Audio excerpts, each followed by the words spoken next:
ओम श्री गणेशाय नमः।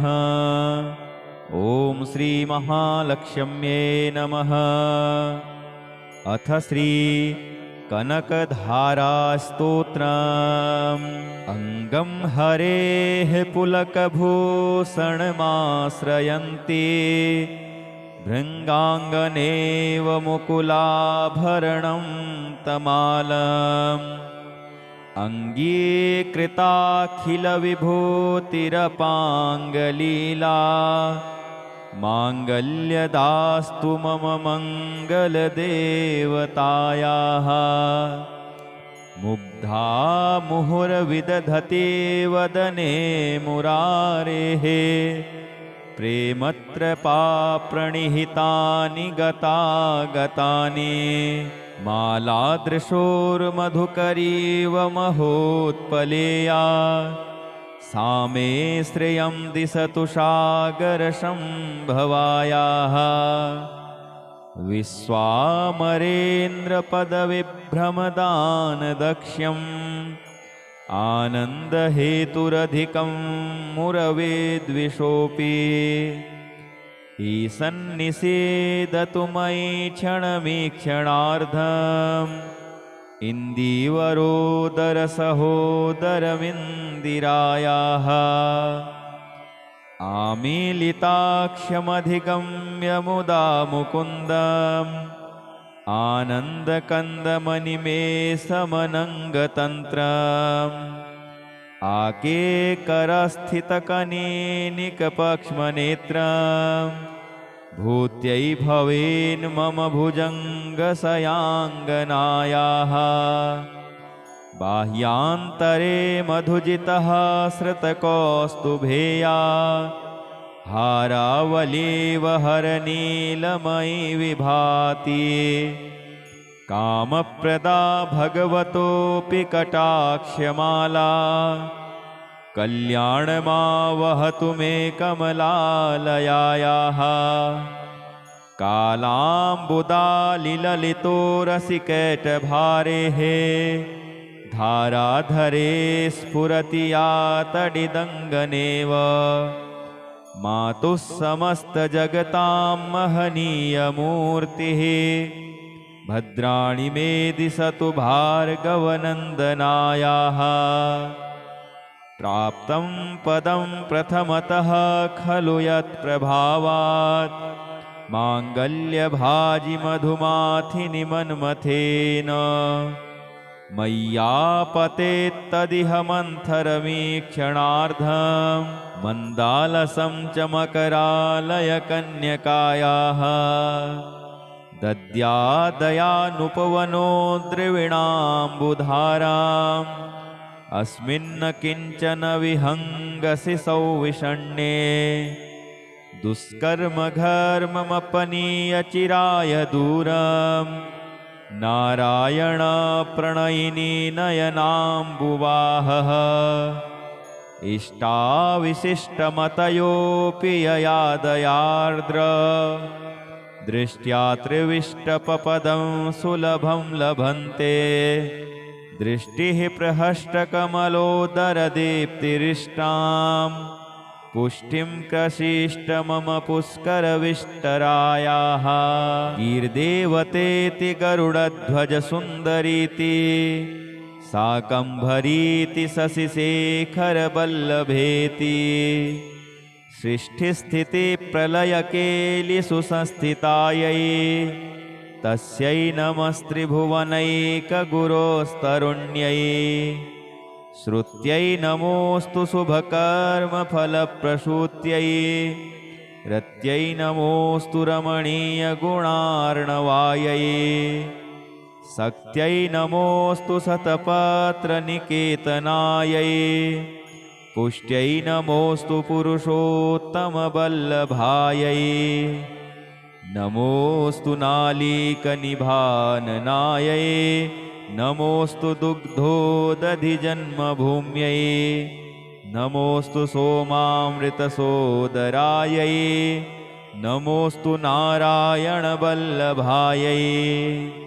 सम्पत्कराणि सकलेन्द्रियनन्दनानि साम्राज्यदानविभवानि सरोरुहाक्षी त्वद्वन्दनानि दुरिताहरणोद्यतानि मामेव मातरनिशं कलयन्तु मान्ये यत्कटाक्षसमुपासनाविधिः सेवकस्य सकलार्थसम्पदः सन्तनोति वचनाङ्गमानसैः त्वां मुरारिहृदयेश्वरीं भजे सरसिजनिलये सरोजहस्ते धवलतमान् शुकगन्धमाल्यशोभे भगवति हरिवल्लभे मनोज्ञे त्रिभुवनभूतिकरि प्रसीद मह्यम् दिग्हस्तिभिः कनककुम्भमुखावसृष्ट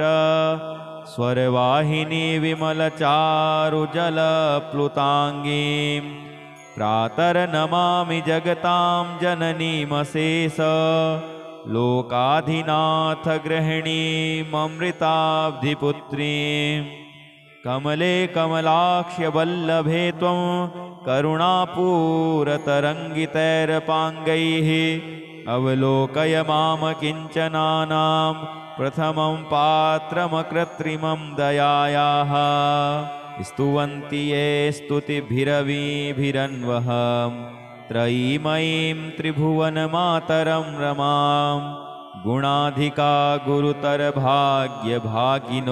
भवन्ति ते भुवि बुधभाविताशयाः अङ्गं हरेः पुलकभूषणमाश्रयन्ति भृङ्गाङ्गनेव मुकुलाभरणं तमालम् अङ्गीकृताखिलविभूतिरपाङ्गलीला माङ्गल्यदास्तु मम मङ्गलदेवतायाः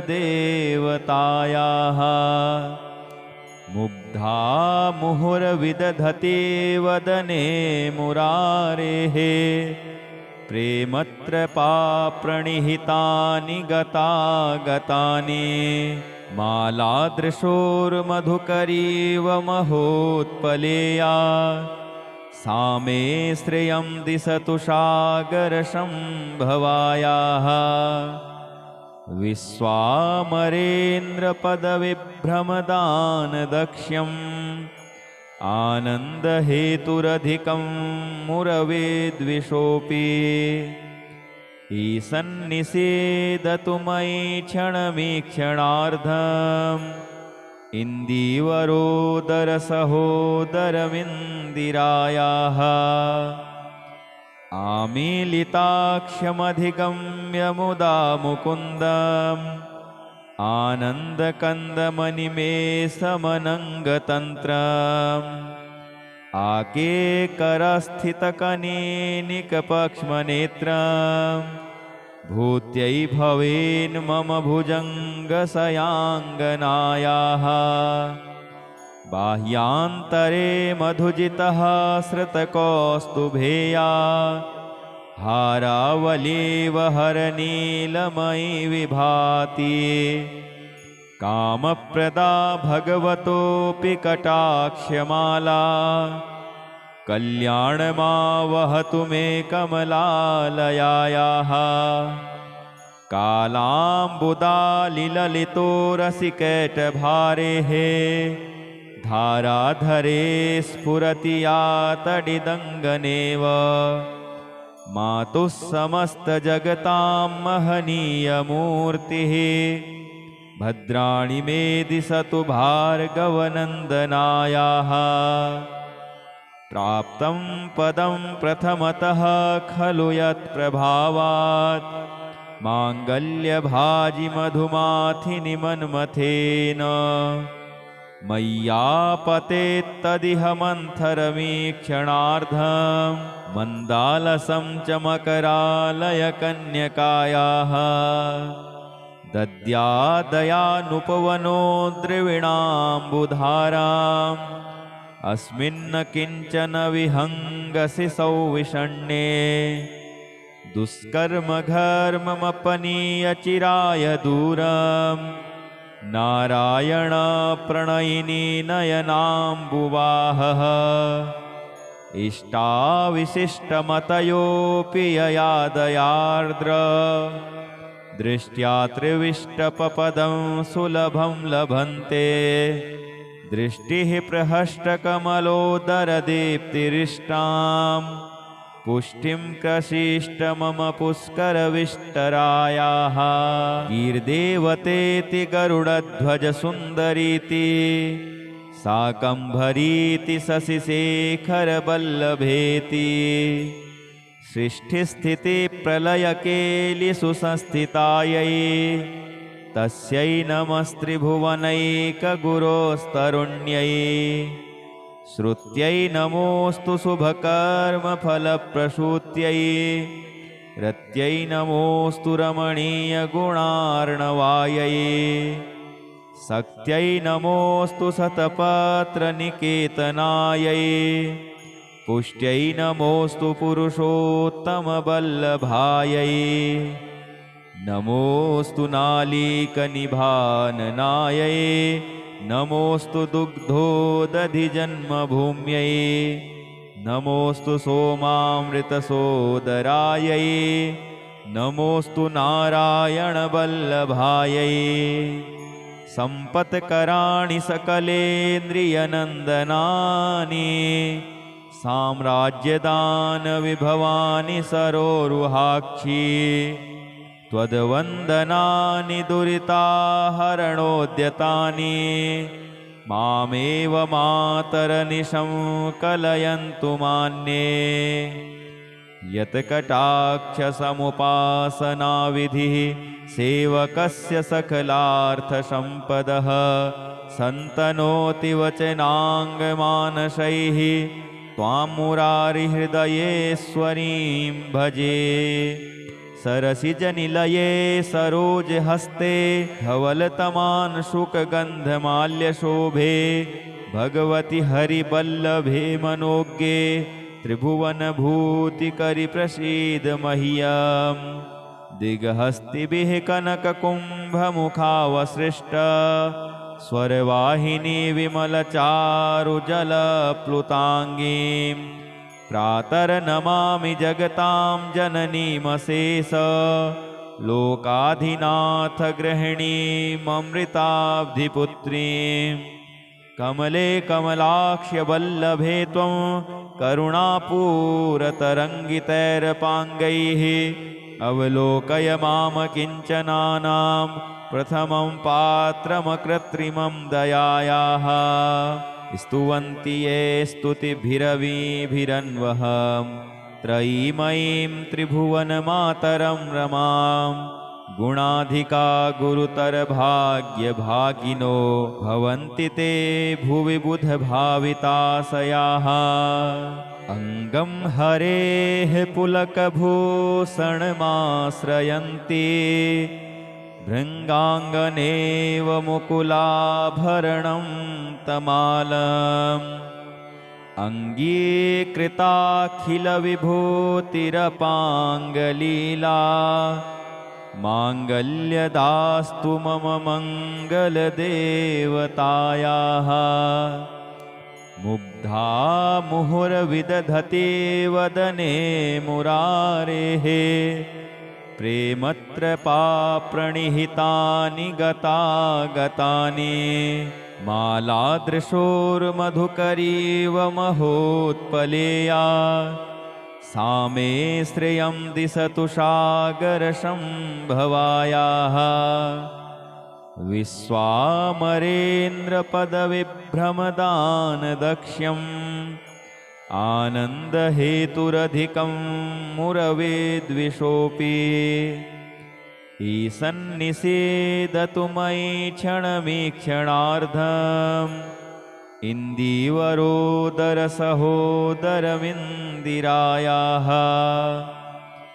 आमीलिताक्ष्यमधिगम्य मुदा मुकुन्दम् आनन्दकन्दमनिमेषमनङ्गतन्त्रम् आकेकरस्थितकनीनिकपक्ष्मनेत्रम् भूत्यै भवेन् मम भुजङ्गसयाङ्गनायाः बाह्यान्तरे मधुजितः श्रुतकौस्तुभेया हारावलीव हरनीलमयि विभाति कामप्रदा भगवतोऽपि कटाक्षमाला कल्याणमावहतु मे कमलालयायाः कालाम्बुदालिललितो रसिकैटभारेः धाराधरे स्फुरति या तडिदङ्गनेव मातुः समस्तजगतां महनीयमूर्तिः भद्राणि मे दिशतु भार्गवनन्दनायाः प्राप्तं पदं प्रथमतः खलु यत्प्रभावात् माङ्गल्यभाजि मधुमाथिनि मन्मथेन मय्यापतेत्तदिह मन्थरमीक्षणार्धं मन्दालसं च मकरालयकन्यकायाः दद्यादयानुपवनो द्रविणाम्बुधाराम्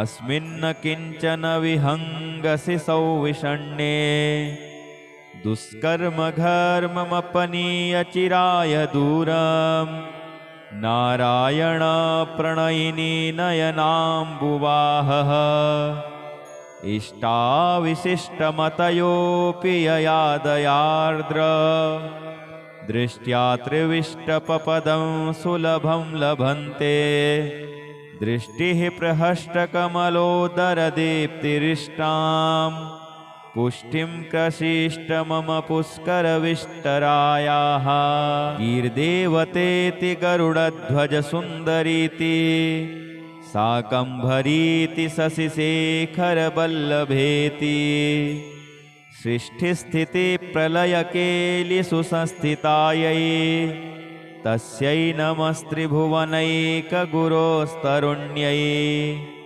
श्रुत्यै नमोऽस्तु शुभकर्मफलप्रसूत्यै रत्यै नमोऽस्तु रमणीयगुणार्णवायै शक्त्यै नमोऽस्तु शतपत्रनिकेतनायै पुष्ट्यै नमोऽस्तु पुरुषोत्तमवल्लभायै नमोऽस्तु नालीकनिभाननायै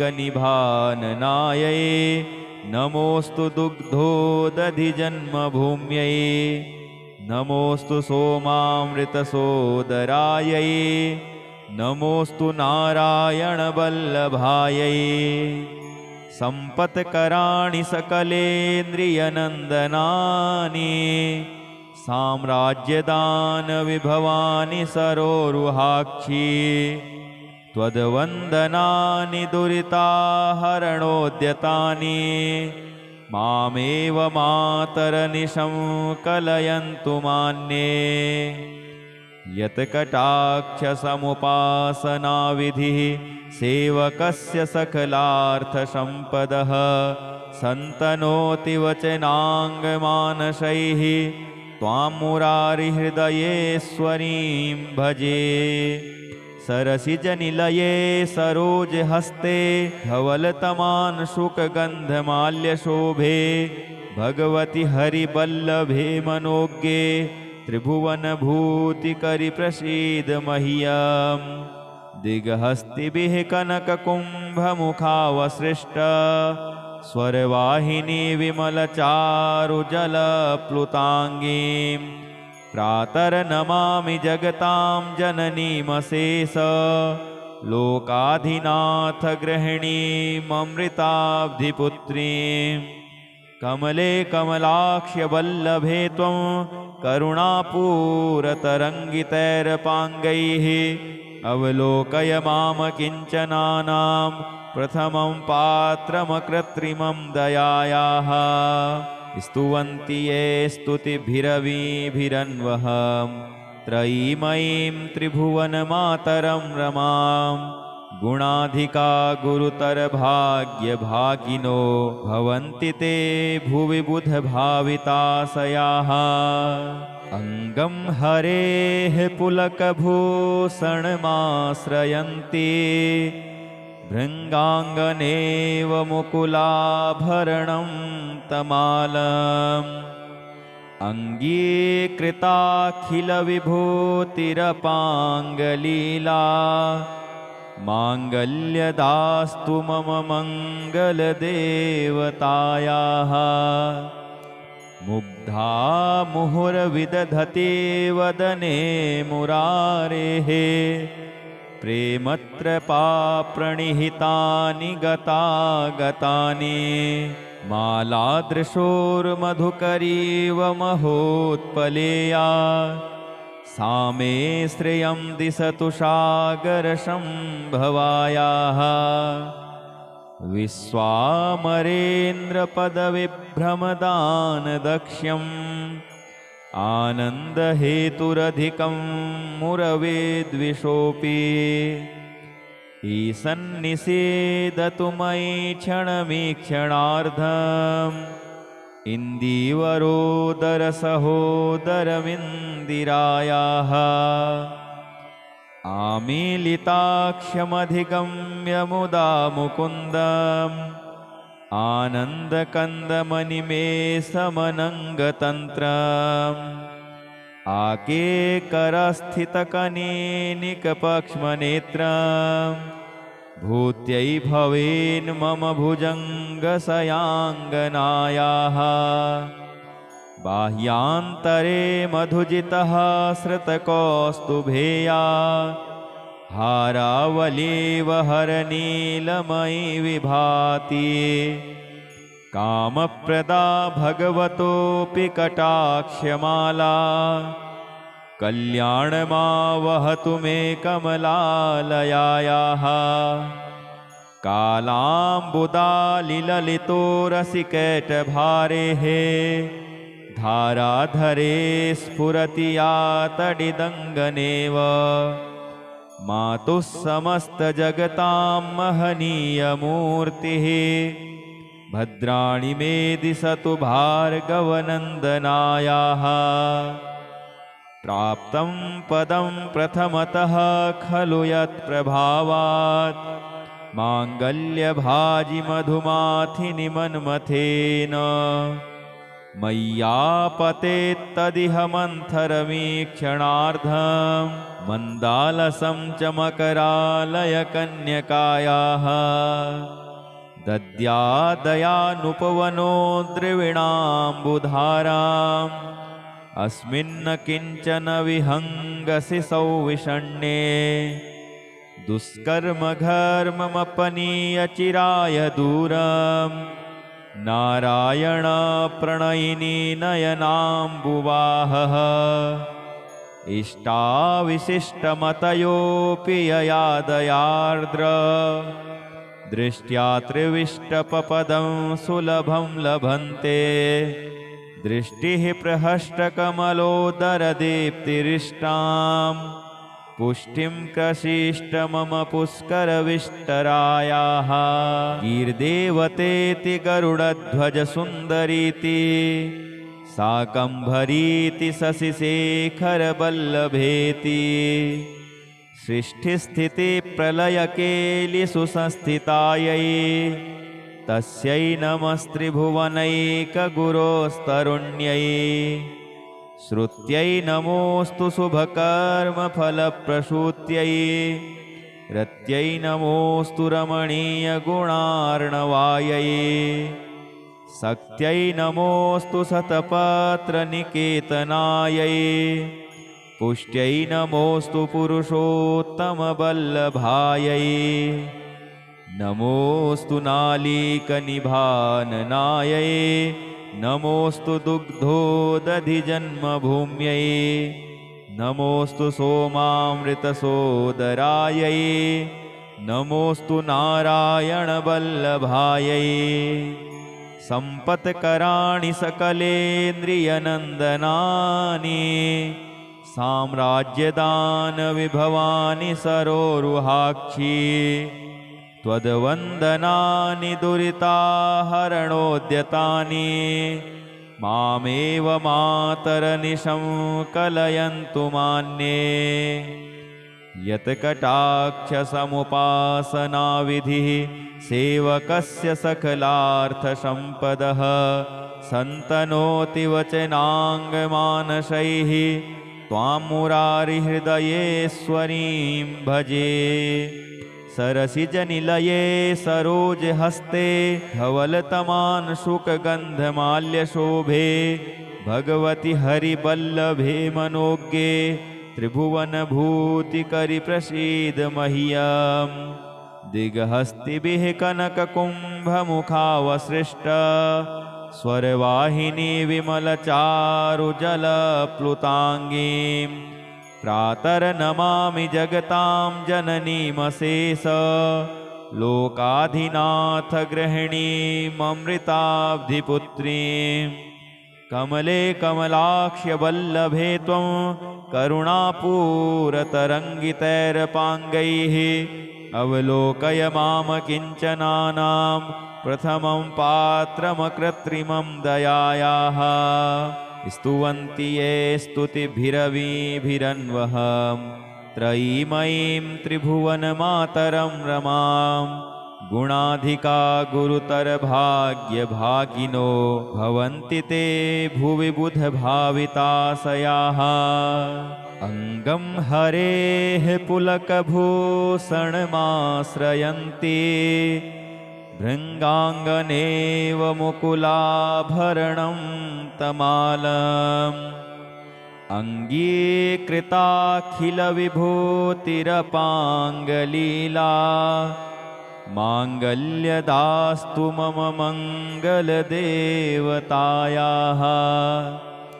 मुग्धा मुहुर्विदधति वदने मुरारेः प्रेमत्रपाप्रणिहितानि गतागतानि। मालादृशोर्मधुकरीव महोत्पलेया सा मे श्रियं दिशतु सागरसम्भवायाः।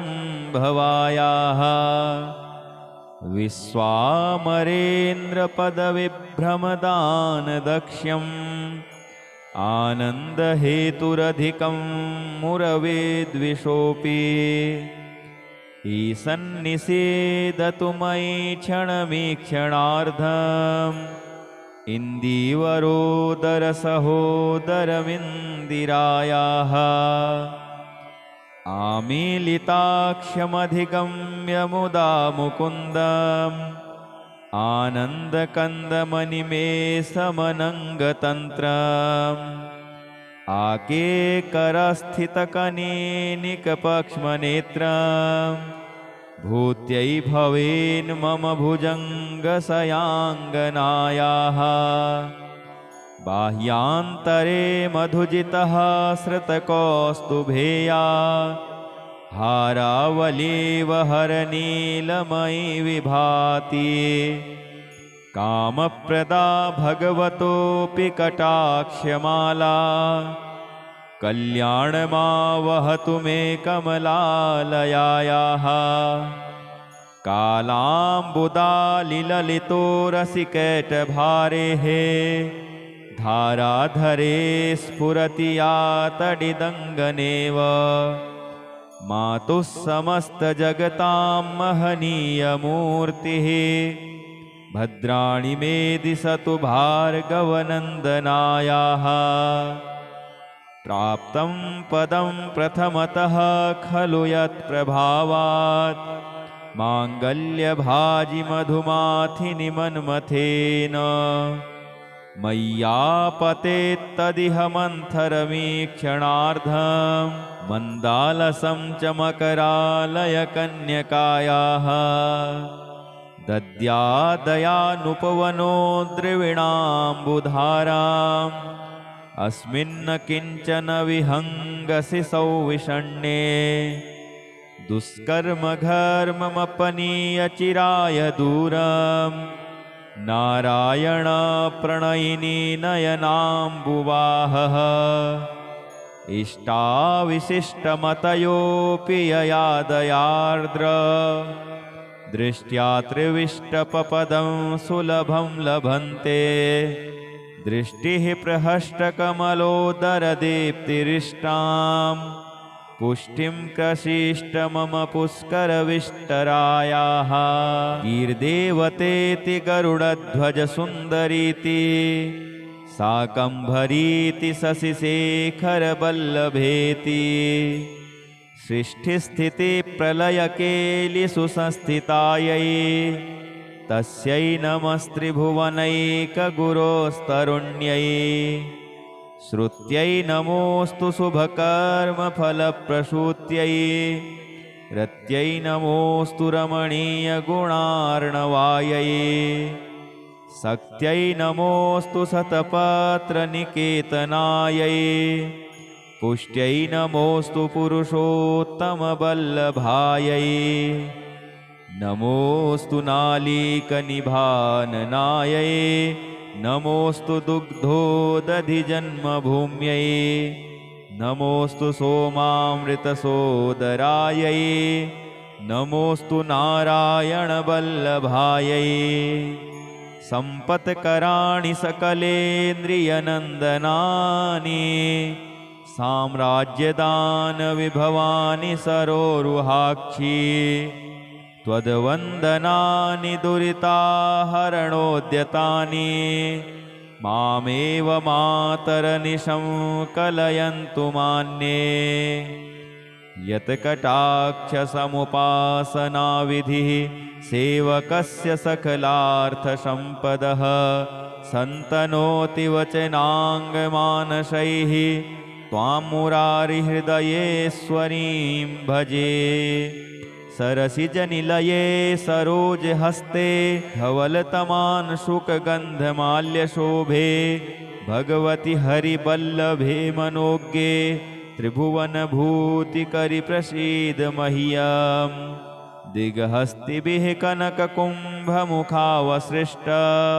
स्वरवाहिनी विमलचारुजलप्लुताङ्गीं प्रातर्नमामि जगतां जननीमशेष लोकाधिनाथ गृहिणीममृताब्धिपुत्रीं कमले कमलाक्ष्यवल्लभे त्वं करुणापूरतरङ्गितैरपाङ्गैः अवलोकय माम किञ्चनानां प्रथमं पात्रमकृत्रिमं दयायाः स्तुवन्ति ये स्तुतिभिरवीभिरन्वहं त्रयीमयीं त्रिभुवनमातरं रमां गुणाधिका गुरुतरभाग्यभागिनो भवन्ति ते भुवि बुधभाविताशयाः अङ्गं हरेः पुलकभूषणमाश्रयन्ति भृङ्गाङ्गनेव मुकुलाभरणं तमालम् अङ्गीकृताखिलविभूतिरपाङ्गलीला माङ्गल्यदास्तु मम मङ्गलदेवतायाः मुग्धा मुहुर्विदधति वदने मुरारेः प्रेमत्रपाप्रणिहितानि गतागतानि मालादृशोर्मधुकरीव महोत्पलेया सा मे श्रियं दिशतु सागरसम्भवायाः विश्वामरेन्द्रपदविभ्रमदानदक्ष्यम् आनन्दहेतुरधिकं मुरवेद्विषोऽपि ईसन्निषेदतु मयि क्षणमीक्षणार्धम् इन्दीवरोदरसहोदरमिन्दिरायाः आमीलिताक्ष्यमधिगम्य मुदा मुकुन्दम् आनन्दकन्दमनिमेषमनङ्गतन्त्रम् आकेकरस्थितकनीनिकपक्ष्मनेत्रम् भूत्यै भवेन् मम भुजङ्गशयाङ्गनायाः बाह्यान्तरे मधुजितः श्रुतकौस्तुभेया हारावलीव हरनीलमयि विभाति कामप्रदा भगवतोऽपि कटाक्षमाला कल्याणमावहतु मे कमलालयायाः कालाम्बुदालिललितो रसिकैटभारेः धाराधरे स्फुरति या तडिदङ्गनेव मातुः समस्तजगतां महनीयमूर्तिः भद्राणि मे दिशतु भार्गवनन्दनायाः प्राप्तं पदं प्रथमतः खलु यत्प्रभावात् माङ्गल्यभाजि मधुमाथिनि मन्मथेन मय्यापतेत्तदिह मन्थरमीक्षणार्धं मन्दालसं च मकरालयकन्यकायाः दद्यादयानुपवनो द्रविणाम्बुधाराम् अस्मिन्न किञ्चन विहङ्गसि सौविषण्ये दुष्कर्मघर्ममपनीय चिराय दूरम् नारायण प्रणयिनी नयनाम्बुवाहः इष्टाविशिष्टमतयोऽपि ययादयार्द्र दृष्ट्या त्रिविष्टपपदं सुलभं लभन्ते दृष्टिः प्रहष्टकमलोदरदीप्तिरिष्टां पुष्टिं प्रशिष्ट मम पुष्करविष्टरायाः कीर्देवतेति गरुडध्वजसुन्दरीति शाकम्भरीति शशिशेखरवल्लभेति सृष्टिस्थितिप्रलयकेलिषु संस्थितायै तस्यै नमस्त्रिभुवनैकगुरोस्तरुण्यै श्रुत्यै नमोऽस्तु शुभकर्मफलप्रसूत्यै रत्यै नमोऽस्तु रमणीयगुणार्णवायै शक्त्यै नमोऽस्तु शतपत्रनिकेतनायै पुष्ट्यै नमोऽस्तु पुरुषोत्तमवल्लभायै नमोऽस्तु नालीकनिभाननायै नमोऽस्तु दुग्धोदधिजन्मभूम्यै नमोऽस्तु सोमामृतसोदरायै नमोऽस्तु नारायणवल्लभायै सम्पत्कराणि सकलेन्द्रियनन्दनानि साम्राज्यदानविभवानि सरोरुहाक्षी त्वद्वन्दनानि दुरिताहरणोद्यतानि मामेव मातरनिशं कलयन्तु मान्ये यत्कटाक्षसमुपासनाविधिः सेवकस्य सकलार्थसम्पदः सन्तनोति वचनाङ्गमानसैः त्वां मुरारिहृदयेश्वरीं भजे सरसिजनिलये सरोजहस्ते धवलतमांशुकगन्धमाल्यशोभे भगवति हरिवल्लभे मनोज्ञे त्रिभुवनभूतिकरि प्रसीद मह्यम् दिग्हस्तिभिः कनककुम्भमुखावसृष्ट स्वरवाहिनी विमलचारुजलप्लुताङ्गीम् प्रातर्नमामि जगतां जननीमशेष लोकाधिनाथ गृहिणीममृताब्धिपुत्रीं कमले कमलाक्ष्यवल्लभे त्वं करुणापूरतरङ्गितैरपाङ्गैः अवलोकय माम किञ्चनानां प्रथमं पात्रमकृत्रिमं दयायाः स्तुवन्ति ये स्तुतिभिरवीभिरन्वहं त्रयीमयीं त्रिभुवनमातरं रमां गुणाधिका गुरुतरभाग्यभागिनो भवन्ति ते भुवि बुधभाविताशयाः।